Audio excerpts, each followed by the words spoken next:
हुजूर पाक सल्लल्लाहु तआला अलैहि वसल्लम ने सहाबा से पूछा, सबसे गरीब आदमी कौन है, तुम जानते हो? सबसे मुफलिस आदमी कौन है? हुजूर सल्लल्लाहु अलैहि वसल्लम ने सहाबा से पूछा तो सहाबा ने कहा, अल्लाह के नबी ज्यादा जानते हैं।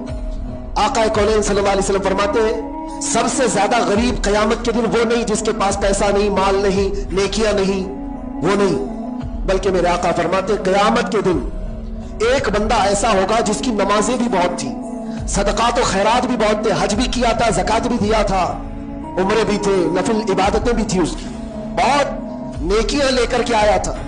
लेकिन जिस वक्त वो अदालत इलाही में पेश हुआ तो कई लोग खड़े हो गए, इधर से उधर से आए, रब ताला से कहने लगे, मौला ये नेक तो बहुत है, नमाजें इसकी बहुत है, हज भी किया है, उम्रे भी किया है, लेकिन मेरे पैसे भी दबा कर रखा था। कोई कहता है कि मौला मेरा हक इसके ऊपर बनता है, इसने मुझे गाली दी थी। कोई कहता है कि मौला मेरा भी हक बनता है, इसने मुझे मारा था।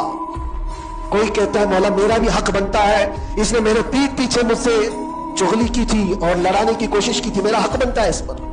तो ये सारे हक तलब करने वाले बंदे खड़े हो जाएंगे उसके खिलाफ जो नेकोकार था। अल्लाह ताला फरमाता है, तुम लोगों को इससे क्या चाहिए? सारे बंदे कहते हैं, मौला हम तो गुनहगार हैं, नेकियों की कमी है, इसके पास नेकियां ज्यादा, इसकी नेकियां हमें दिला दे। अब अदालत इलाही का ये फैसला सुनो, अल्लाह फरिश्तों को हुक्म देता है, इसके पास जितनी नेकियां हैं वो इन सब में तकसीम करो, जितनों का हक इसने दबा रखा है सब में इसकी नेकियां बांटी जाए। जब फरिश्ते इसकी नेकियां निकाल निकाल कर तकसीम कर रहे थे, नेकियां इसकी पूरी खत्म हो गई, हकदारों का भी हक पूरा हुआ नहीं, कुछ और भी बाकी रह गए थे। वो कहने लगे, मौला हमारा भी हक है इसके ऊपर, हमारा भी इसने माल रखा है। अल्लाह ताला फरमाता है, अब उसके पास तो नेकियां पूरी खत्म हो गई, तुम चाहते क्या हो? वो गुनहगार थे, वो कहते मौला हम ये चाहते हैं कि हमारे गुनाह उठा करके उस पर डाल दे, हमारा बोझ तो कम हो जाए। हुक्म होगा रब ताला का कि इसके ऊपर उनका हक बनता है, लिहाजा उनके गुनाह उठा उठा करके इसके ऊपर डालो।